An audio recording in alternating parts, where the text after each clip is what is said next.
Boa noite a todos. Quero agradecer mais uma vez a oportunidade de trabalho e a presença de cada um de vocês.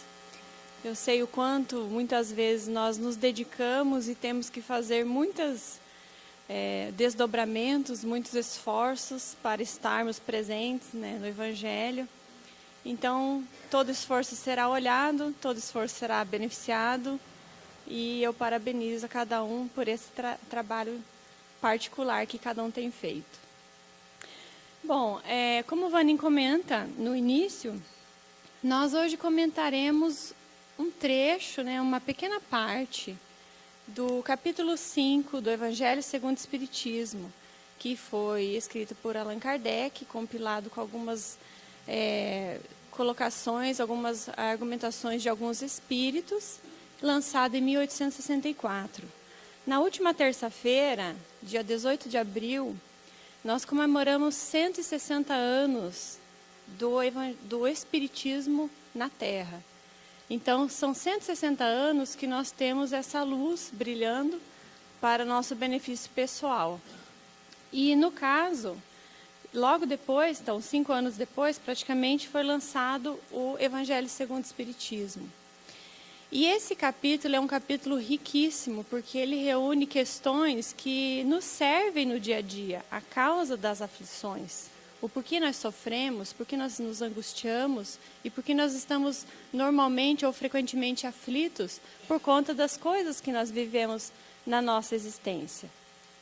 E Allan Kardec, quando vai fazer a introdução, o início desse tema, ele coloca uma passagem do Evangelho de Mateus, em que Jesus fala, num trecho dessa passagem, o seguinte: bem-aventurados os que choram, pois que serão consolados. Bem-aventurados os famintos e os sequiosos de justiça, pois que serão saciados.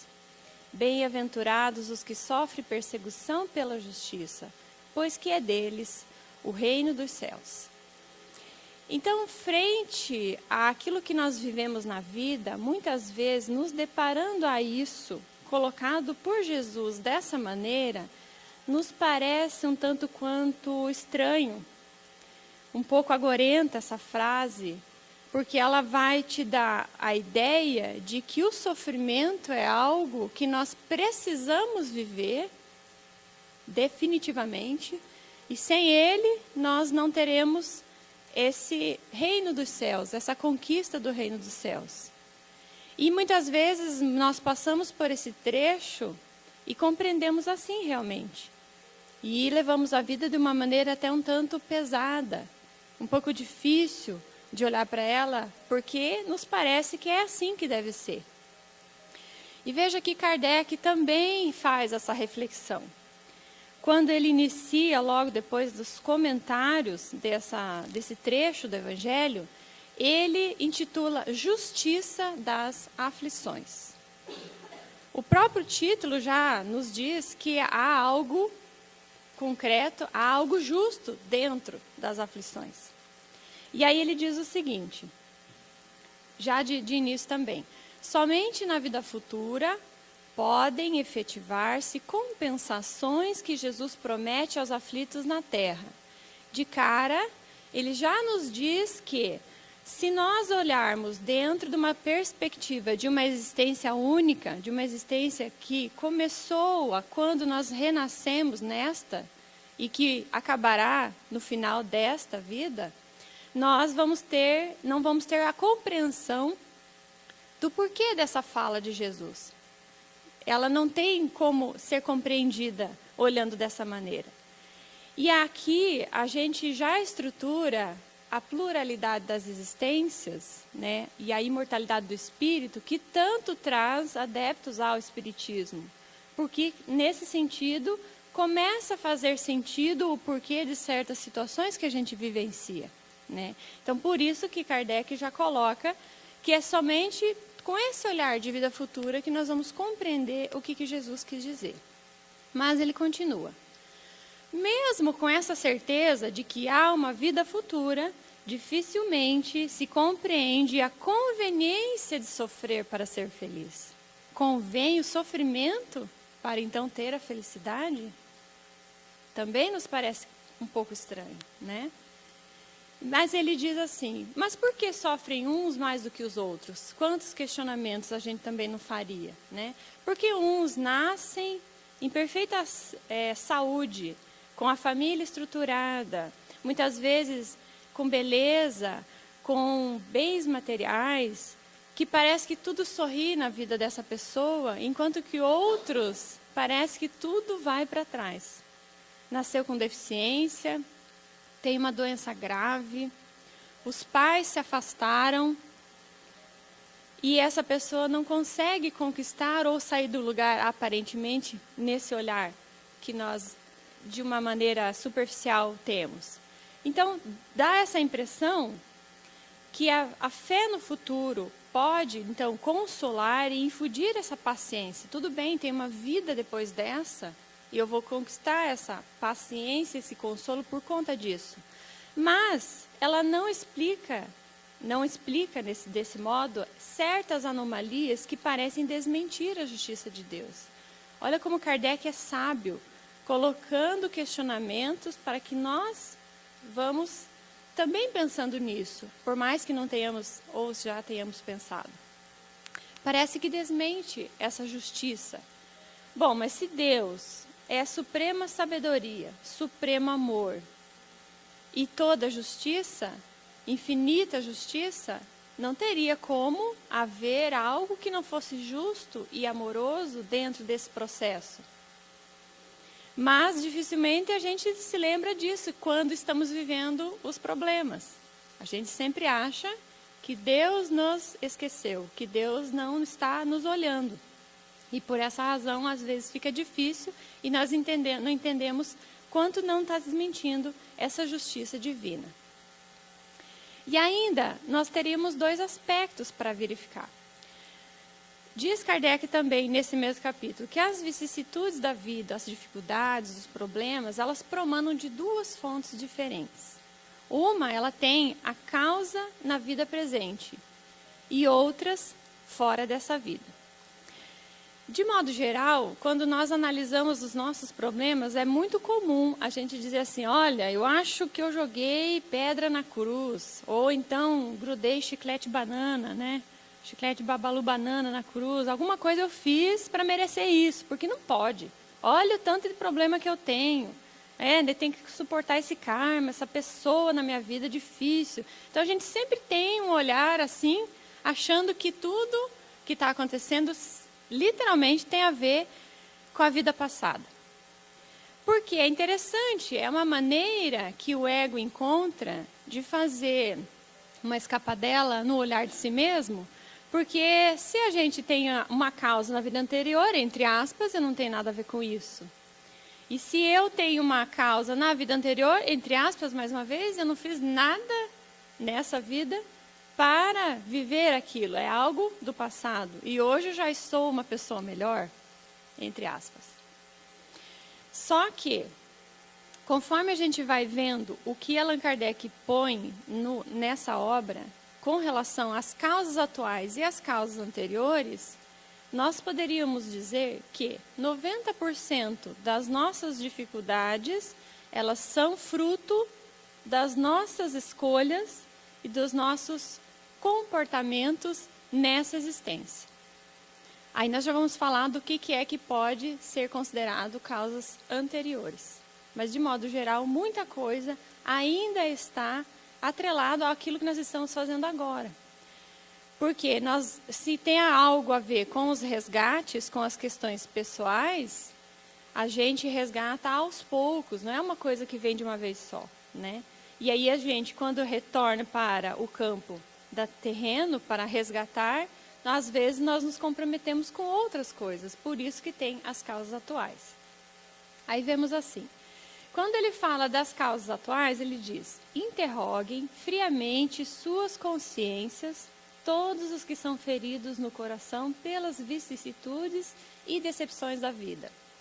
Remontem passo a passo a origem dos males que os torturam e verifiquem se, as mais das vezes, não poderão dizer, se eu houvesse feito ou deixado de fazer tal coisa, não estaria em semelhante condição. Então ele já coloca essa pergunta para que nós comecemos a interrogar a nossa consciência. Porque todos os nossos atos, os nossos pensamentos, as nossas emoções ficam introjetados em nós. E a consciência é essa niveladora que diz se estamos agindo bem ou estamos agindo mal. Mas se nós deixamos a consciência, deixamos de interrogar, a consciência, a nossa consciência muitas vezes diz para nós algo que nós devemos olhar, mas nós passamos despercebidos, não fazemos essa interrogação. E é necessário fazer essa interrogação porque para nós, pelo menos, nós não podemos mentir. Porque é algo que nós temos no sentimento, é algo que está intrínseco em nós, dentro de nós. Então não tem como mentir para nós mesmos, apesar das inúmeras tentativas. Então, se nós questionarmos a nossa consciência, nós vamos ter respostas que, muitas vezes, questões que estamos vivenciando hoje têm a ver com escolhas de hoje. Não tem a ver necessariamente com coisas do passado.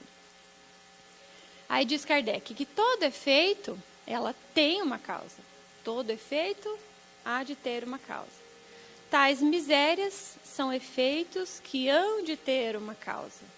E desde que se admita um Deus justo, essa causa também há de ser justa. Então, jamais podemos acusar ou apontar o dedo a Deus ou à justiça divina, dizendo que estamos vivendo algo que nós não mereceríamos estar vivendo. De maneira nenhuma. Então, porque Deus é justo, é soberanamente justo e é soberanamente bom. E Ele, por essa razão, ajusta as coisas dentro daquilo que nós temos condições de suportar. O nosso fardo está dentro das nossas competências, está dentro das nossas condições de viver. Ora, há o efeito precedendo sempre uma causa, se esta causa se encontra na vida atual, há de ser anterior a essa vida, isto é, há de estar numa existência precedente. Ah, tá, então eu já questionei a minha consciência, já perguntei a ela se isso tem algo que eu fiz nessa existência e por essa razão eu sofro. E ela me diz que não, que tem alguma coisa a ver com existências passadas. E aí Allan Kardec aponta, ele dá alguns exemplos, e eu gostaria de transcrevê-los para não esquecer de nenhum, que ele diz o seguinte, por exemplo, perdas de entes queridos, aqueles que normalmente são o amparo da família, acidentes que nenhuma previsão poderia impedir, reveses da fortuna que frustram todas as precauções aconselhadas pela prudência, flagelos naturais, enfermidades de nascença, sobretudo aquelas que tiram a tantos infelizes o meio de ganhar a vida pelo trabalho, deformidades de modo geral, a idiotia, o cretinismo, que são questões graves, retardos mentais, etc.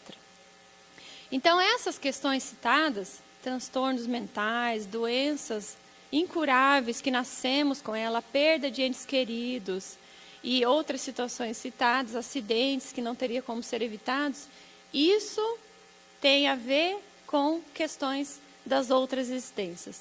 De modo geral, todo o resto tem a ver com a nossa existência agora. Mas por que nós estamos falando isso? Importa saber necessariamente se isso tem a ver com essa vida ou a vida anterior? Não importa necessariamente. Por que nós estamos trazendo? Porque é algo para a gente se pensar. Afinal, se a nossa vida não está de uma maneira que nós gostaríamos que ela estivesse, talvez nós tenhamos que prestar mais atenção nas atitudes que nós estamos fazendo. Porque, como dissemos, 90%, vamos colocar num grau de pontual, mas claro que tem suas variações, as nossas dificuldades têm a ver com as nossas escolhas de hoje. Então, nós precisamos fazer uma mudança da maneira como estamos conduzindo a nossa existência hoje. para então colher frutos no amanhã de uma forma diferente. Então, se hoje estamos plantando as mesmas sementes que plantamos outrora, amanhã nós vamos colher as mesmas dificuldades que estamos colhendo hoje. Então, é necessário prestar atenção. E por isso que pretendemos destacar. E aí, Allan Kardec vai falar com relação a essas dificuldades no livro Céu e Inferno, outra obra do Pentateuco kardeciano, imprescindível para os nossos estudos. Quando ele fala do céu e inferno, nós quanto mais mexemos nela, mais nós nos apaixonamos pela obra. Porque Allan Kardec, ele, na medida em que ele ia recebendo as mensagens pelos médiuns que tinha em toda parte, dos espíritos, pela a maneira como eles se expressavam, como eles estariam no mundo espiritual, ele fez as divisões didaticamente, né? Espíritos felizes, espíritos sofredores, os suicidas, os que estão de expiações na terra, etc. Então, ele separou didaticamente. E aí ele faz um compêndio sobre isso com base naquilo que aqueles espíritos traziam para ele. Então, ele vai dizer assim, lá na primeira parte, capítulo 7. Toda falta cometida, todo mal realizado é uma dívida contraída que deverá ser paga. Se não for em uma existência, sê-lo-á na seguinte ou seguintes. Porque todas as existências são solidárias entre si, elas se comunicam entre si. Aquele que se quita numa existência não terá necessidade de pagar uma segunda vez. Veja, então, se nós temos a nossa vida é uma só, mas temos várias sucessivas existências. E elas são solidárias entre si. Então, tudo o que eu faço nessa ou na anterior, eu estou comungando com as demais. E tudo isso tem a ver. Tudo isso vai estar participando da minha vida, no meu mundo íntimo. E independentemente da falta cometida, porque ele diz aqui que toda falta cometida, pode ser a pequena, a média ou a grande, ela ressoará no nosso interior, na nossa psique, na nossa consciência.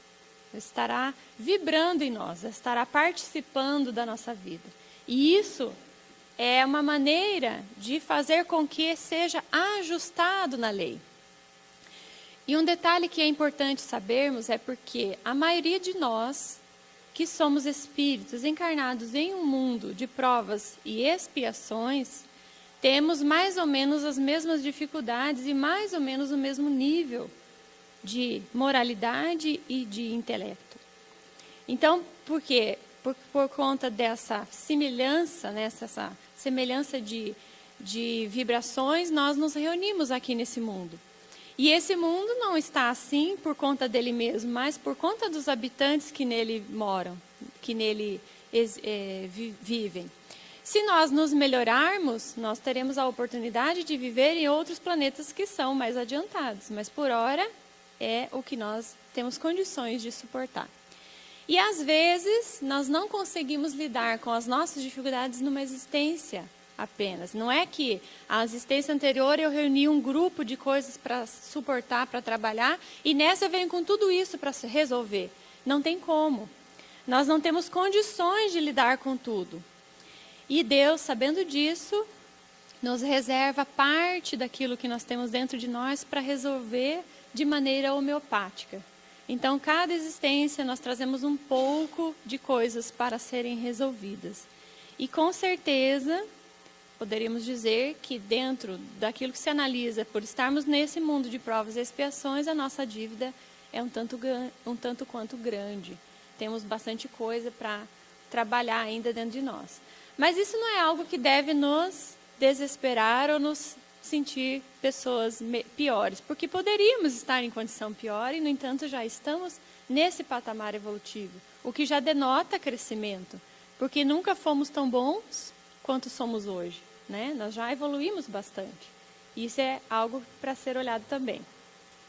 Aí diz Kardec assim, que as misérias e as vicissitudes padecidas na vida corpórea são oriundas das nossas imperfeições. Bom, então aqui eu já entendo que o sofrimento que eu trago intimamente tem a ver com as minhas imperfeições, com aquilo que eu trago de imperfeição, tanto moral quanto intelectual, que são as duas asas do progresso, que deverão ser observadas juntamente. Não basta você só crescer numa e deixar a outra de lado, que você não consegue voar. As suas duas asas precisam estar equilibradas para que o voo, simbolicamente falando, seja pleno e feliz, né? Então, são oriundas essas das nossas imperfeições, são expiações de faltas cometidas na presente ou nas precedentes existências.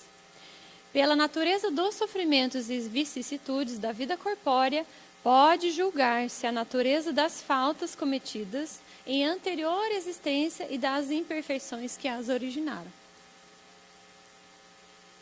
A completa felicidade prende-se à perfeição. Nós só vamos conquistar a felicidade relativa quando atingirmos a perfeição relativa.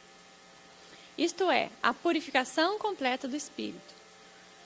Toda imperfeição é, por sua vez, causa de sofrimento e privação de gozo.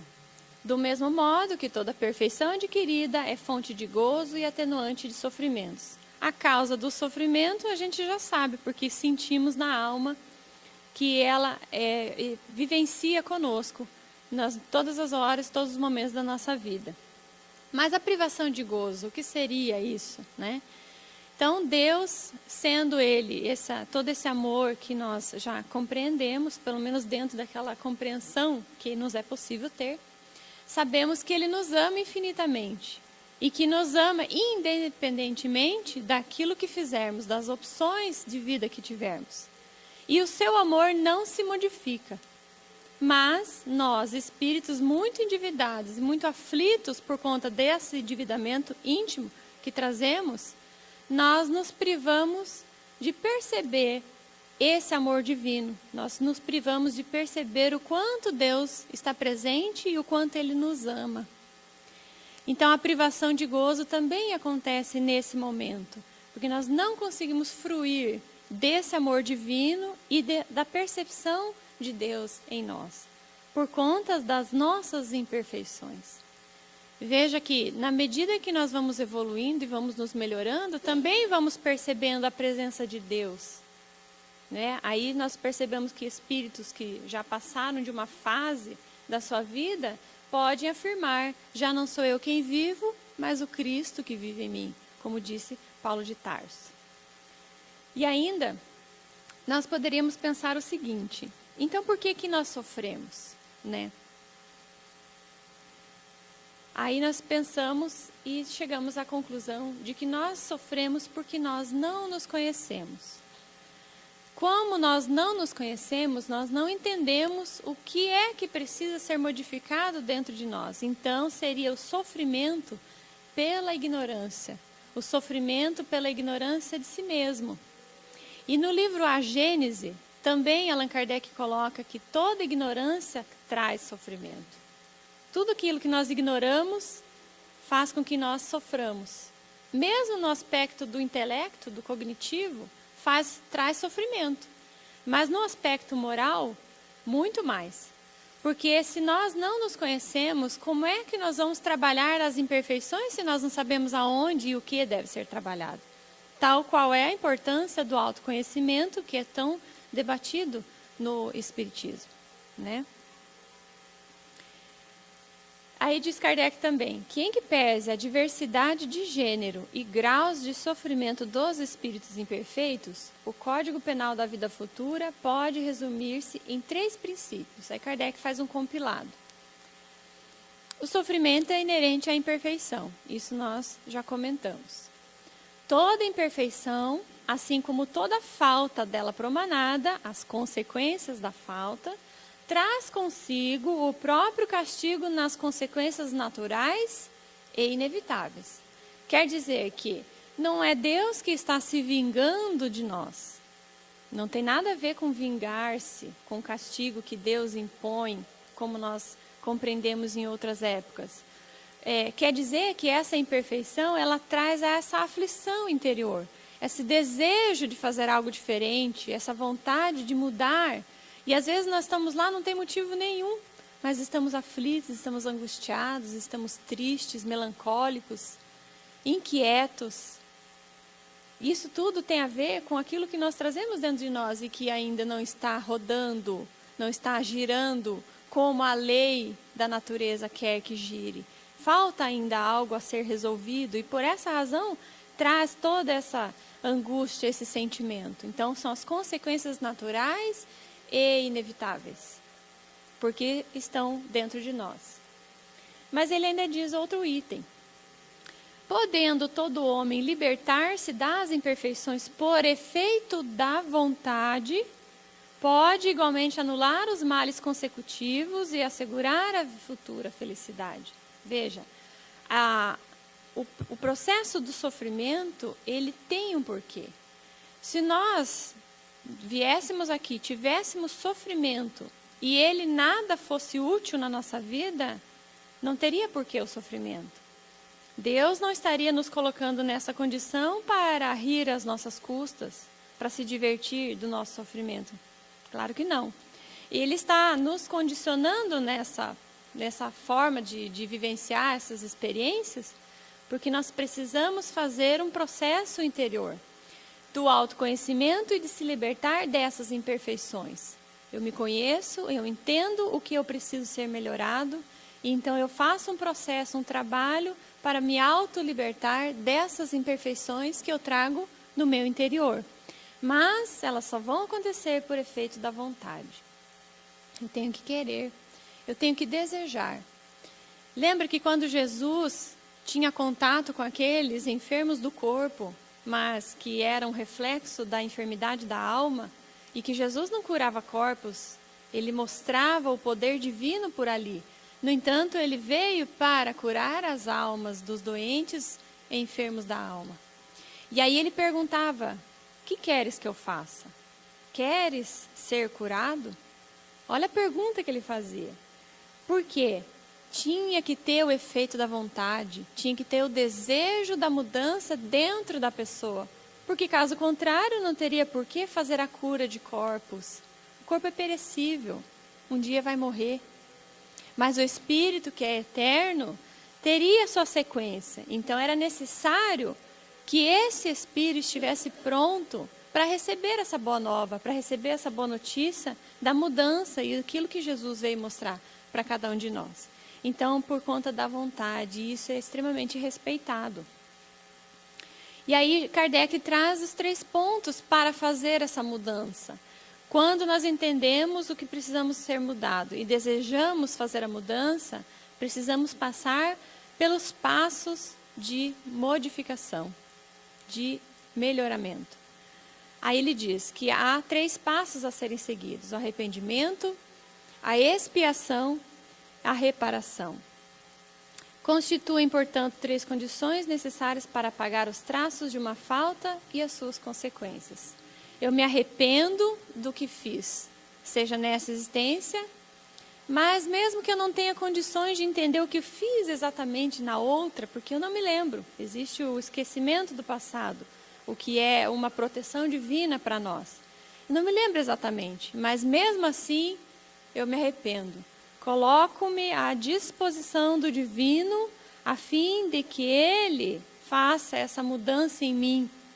E eu contribua para que ocorra essa mudança em mim, na medida em que eu vá fazendo o bem, na medida em que eu vá auxiliando os outros mais necessitados. Então esse momento é o momento do arrependimento.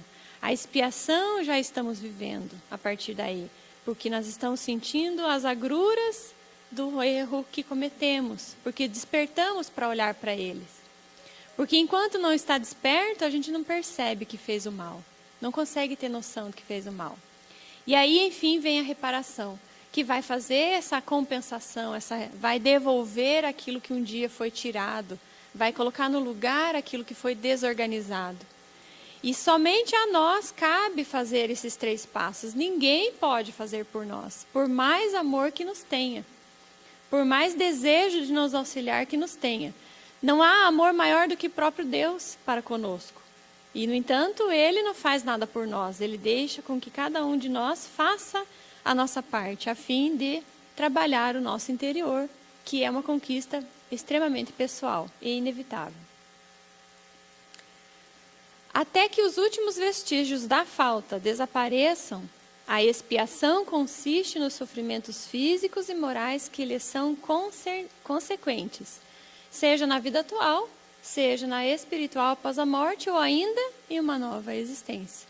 Porque o espírito sai da terra e continua sentindo as suas dificuldades. É essa conclusão Kardec chegou por conta das experiências que aqueles espíritos relatavam para ele. Né? Olha, eu estou desencarnado e sofro. O que eu fiz na terra, muitas vezes não foi percebido o mal que ele fez, porque o que ele fez, a lei humana não conseguiu atingir. Mas chegando lá, a consciência desperta, abre, e ele percebe o quanto ele fez de errado. E aí ele sofre por conta disso, né? Deixa eu botar aqui. A reparação consiste em fazer o bem àqueles a quem se havia feito mal. Quem não repara os seus erros numa existência por fraqueza ou má vontade, achar-se-á numa existência ulterior em contato com as mesmas pessoas que de si tiveram queixas e em condições voluntariamente escolhidas, de modo a demonstrar-lhes reconhecimento e fazer-lhes tanto bem quanto mal lhes tenha feito. O que nós conseguimos identificar nesse parágrafo? O processo da família, né? O retornar com as mesmas pessoas que tenhamos feito mal. Às vezes não é só no núcleo familiar ali constituído, mas naquele grupo que nós temos contato mais frequente. Então, com essas mesmas pessoas, nós retornamos a fim de reparar o mal causado e de resolver esse processo que foi quebrado da lei divina, que é perfeita e imutável. Aí a gente trouxe um exemplo, que foi compilado pelo Vani, inclusive, passou para nós. Um exemplo que encaixa perfeitamente ao que nós queremos mostrar hoje. Esse exemplo também está no livro Céu e Inferno. A gente vai lendo, não se preocupem com a letra, vai lendo e bem de forma calma para entender. A senhora B, relata Kardec, né?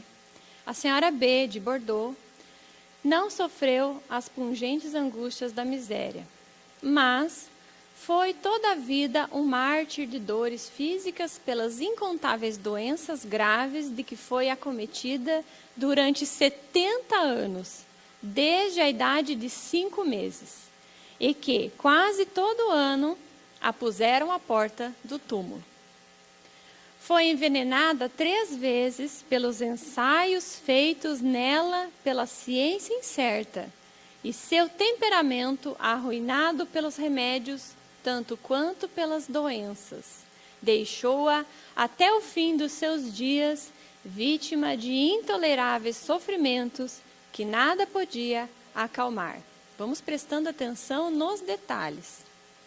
A sua filha, espírita cristã e médium, pedia a Deus nas suas preces para aliviar as cruéis provações, mas seu guia espiritual lhe disse para pedir simplesmente para que ela a suporte com paciência e resignação. Editou-lhes as seguintes instruções. Então, o médium, a filha médium, pedia nas suas preces para que as dores da mãe fossem acalmadas. E aí o mentor disse para ela que ela tinha que pedir para ela suportar as suas dificuldades com paciência e resignação. E aí ele dita um trecho, olha o que ele disse. Tudo tem a sua razão de ser na existência humana. Não há um único dos sofrimentos que causastes que não encontre um eco nos sofrimentos que suportais. Nenhum de vossos excessos que não encontre um contrapeso em uma de vossas privações. Nenhuma lágrima cai de vossos olhos sem ter de lavar uma falta, às vezes um crime. Aguentai então com paciência e resignação vossas dores físicas ou morais, por mais cruéis que vos pareçam. E pensai no cultivador, cujos membros pendem de cansaço, mas que continua sua obra sem se deter, pois tem sempre diante dele as espigas douradas, que serão frutos da sua perseverança.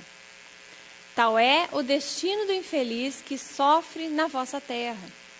A aspiração para a felicidade, que deve ser o fruto da sua paciência, torná-lo-á forte contra as dores passageiras da humanidade. Assim, ocorre com a tua mãe. Cada dor que ela aceita como uma expiação é uma mancha apagada do seu passado. E quanto mais cedo todas as manchas forem apagadas, mais cedo ela será feliz. Somente a falta de resignação torna o sofrimento estéril, torna o sofrimento inútil. Quando nós não nos resignamos, não basta sofrer. Pois então as provas deverão recomeçar. Portanto, o que é mais útil para ela é a coragem e a submissão. E é o que é preciso pedir a Deus e aos bons espíritos que lhe concedam. Aí ele vai dizer para ela o que a mãe foi no passado. Tua mãe foi outrora um bom médico. Agora ela veio na polaridade feminina, mas ela foi um médico, um homem em outra existência. Muito conhecido numa classe em que nada custa para assegurar o bem-estar e na qual ele foi cumulado de dons e de honrarias. Ambicioso por glória e riquezas, querendo alcançar o apogeu da ciência, não em vista de aliviar os seus irmãos, pois não era filantropo, mas em vista de aumentar a sua reputação e, por conseguinte, sua clientela. Nada lhe custou para levar a bom fim seus estudos. A mãe era martirizada em seu leito de sofrimento, porque ele, o médico, agora encarnado, na mãe da médium, previa o estudo nas convulsões que provocava. A criança era submetida às experiências que deviam dar-lhe a chave de certos fenômenos. O velho via apressar seu fim. O homem vigoroso sentia-se enfraquecido pelos experimentos que devia constatar a ação de tal ou qual beberagem. E todas essas experiências eram tentadas no desgraçado sem desconfiança. Olha o que ele fazia com os outros, né? A satisfação da cupidez e do orgulho, a sede de ouro e de reputação, tais foram os motivos da sua conduta. Foram precisos séculos e terríveis provas para domar esse espírito orgulhoso e ambicioso. Depois do arrependimento, olha aqui, depois do arrependimento, começou a sua obra de regeneração.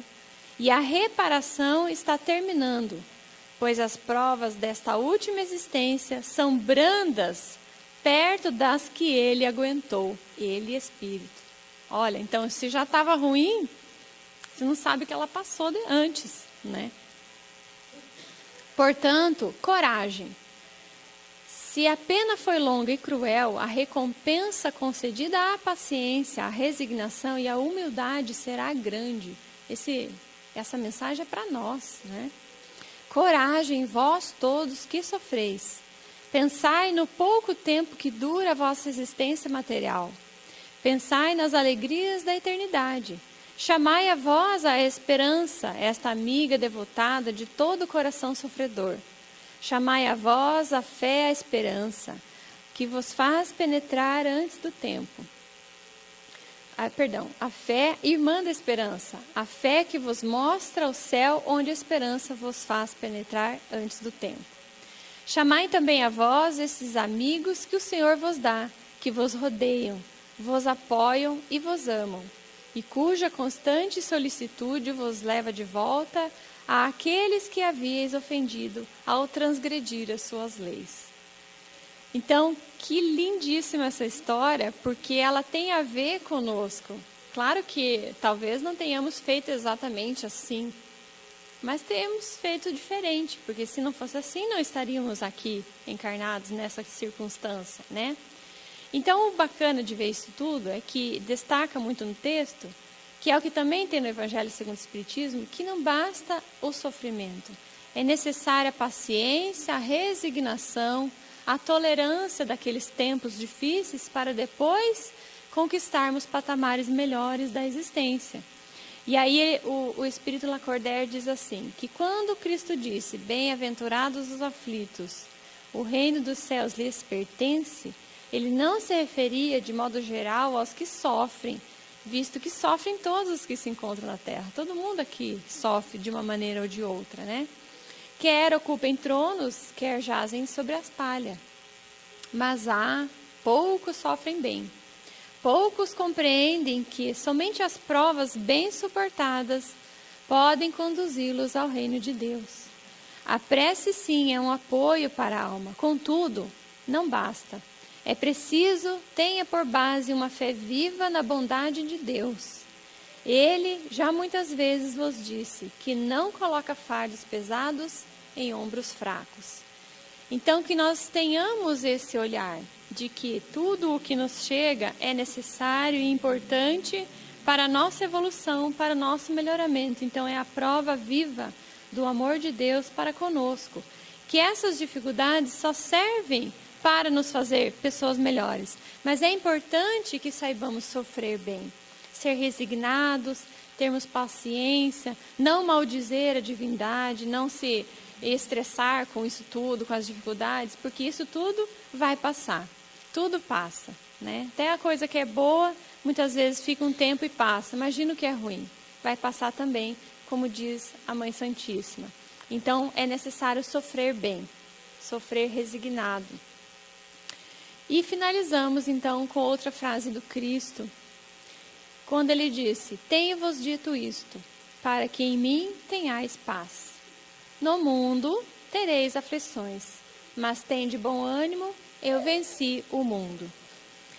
As aflições são aquelas que nós já percebemos, aquelas que nós já estamos sentindo, aquelas que nós já temos diariamente, porque elas fazem parte da nossa vida. Mas nós também temos momentos de felicidade, nós também temos momentos de alegria.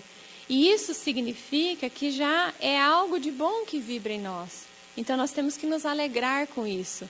E são fagulhas, são amostras de momentos vindouros ainda, que nós ainda vamos ter muitos dias assim, muitos dias de pura alegria na nossa vida, né?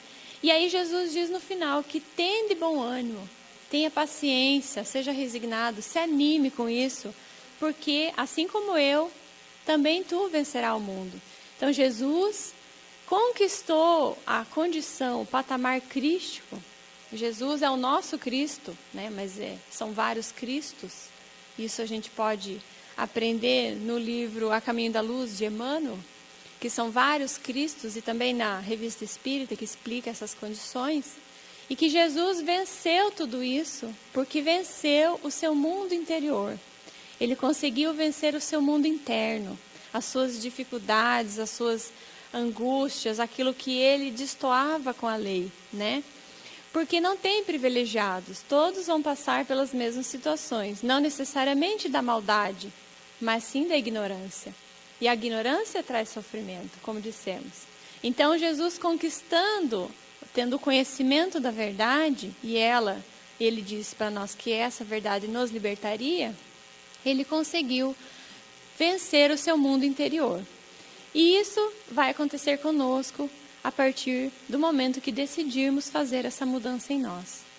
Então que possamos hoje refletir nesse assunto, que é algo que demanda bastante atenção e muito esforço da nossa parte, e que cada dia seja um dia de obstáculo vencido, que cada dia seja um dia a mais para esse retorno ao Pai, para esse contato com o Divino que já está em nós, mas que precisa ser melhorado, precisa ser trazido mais para perto esse contato. Agradeço muitíssimo a atenção de todos, que tenhamos um bom fim de semana. Muito obrigada.